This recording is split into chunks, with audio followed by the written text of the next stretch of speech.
ஒரு ஆள் ஒரு ஃபுட்பால் பிளேயர் ரொம்ப அருமையாக விளையாடுறாரு. அந்த காலத்தில் பீலேன்னு ஒரு ஆள் இருந்தார். நம்ம சொல்லுவோம் இல்லையா, மகிமையான பிளேயருங்க, ரொம்ப அவருடைய மகிமையே இது தான், இந்த ஷாட்டு தான் அவருடைய மகிமை. கிரிக்கெட் பிளேயரெல்லாம் சொல்கிறோம் இதுதான் அவருடைய பெஸ்ட் ஷாட், தான் அவருடைய மகிமை, ஃபுல் மகிமை இன்றைக்கி வெளிப்படலன்னுவோம். பிரமாதம் விளையாட சொல்லுவோம், அவருடைய ஃபுல் மகிமை இன்றைக்கு வெளிப்பட்டதுன்றோம் இல்லையா. ஒரு பூ பூத்து அப்படியே அது பிளாசம் ஆகி வர்றப்ப என்ன சொல்கிறோம், அது தன்னுடைய பூரண மகிமையோடு காட்சி அளித்ததுன்றோம் இல்லையா. அப்போ என்ன சொல்கிறோம், மகிமைன்னா என்னது, அவர் எப்படிப்பட்டவர் என்கிற அறிவு.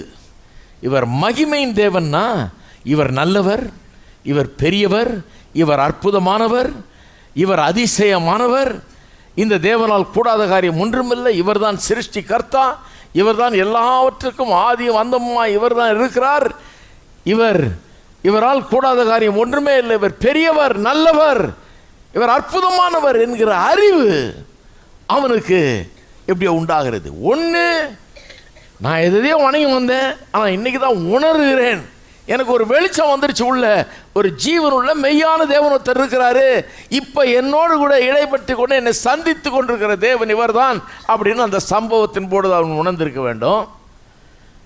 ஜீவனில் மெய்யான தேவன் ஒருத்தர் இருக்கிறாருன்னு புரிஞ்சுக்கிறான்.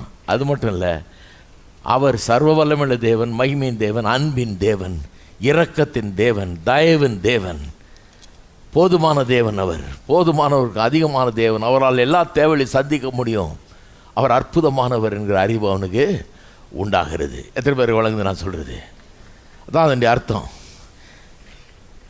அப்போ நல்லா கவனிங்க, ஏன் இதை சொல்கிறாரு, ஏன் இது வேதம் நமக்கு தெரிவிக்கிறது, இதுலேருந்து ஒரு செய்தி நமக்கு வருது. என்னன்னா, உனக்கு அப்படி உண்டாயிருக்கா, நீ இந்த மாதிரி பின்னணியிலேருந்து தான் வந்தியா, தாங்க கேள்வி. கண்மலையிலிருந்து வெட்டி எடுத்த மாதிரி கர்த்தர் உங்களை வெட்டி எடுத்திருக்கிறாரா? ஒருத்தர் சொல்கிறாருன்ட்ட, இல்லைங்க நாங்களாம் 4-5 தலைமுறையாக கிறிஸ்தவர்கள். இருக்கட்டும், உங்கள் தாத்தாவுக்கு முன்னால் உங்கள் தாத்தா ஒருத்தர் இருந்தார், அவர் எங்கேருந்துங்க வந்தார்? நான் 5 தலைமுறைக்கு முன்னால் சொல்கிறேன், அவர் எங்கேருந்து வந்தார்? அவர்கிட்ட போய் கேட்டு பார்த்தீங்கன்னா சொல்லுவார், அறியாமை, கிறிஸ்துவ அறியாத ஒரு நிலை, இருள் சூழ்ந்த நிலை, வேறு விதமான ஒரு பழக்க வழக்கங்கள், வழிபாடுகள், அன்றைக்கு உலகத்தில் சமுதாயத்தில் என்ன பண்ணி வந்தாங்களோ அதன்படி தான் செஞ்சுருப்பாங்க, வேறு ஒன்றையும் அவங்கள்ட்ட எதிர்பார்க்க முடியாது. அந்த இருளிலே கர்த்தரை அறியாத, கர்த்தரை குறித்த அறிவில்லாத ஒரு நிலையில் வாழ்ந்திருப்பாங்க. நான் உங்களுக்கு காண்பிச்சேன் போன வாரம், என்னுடைய பாட்டியம்மா எப்படி அப்படிப்பட்ட ஒரு பின்னணியிலேருந்து வந்தாங்க, கர்த்தரை அறியாதவர்களாக இருந்தாங்க, கர்த்தரை குறித்து எந்த அறிவும் கிடையாது, அறியறதுக்கு சான்ஸே கிடையாது, 12 வயதில் அறிந்து கொண்டார்கள். நம்ம எல்லாம்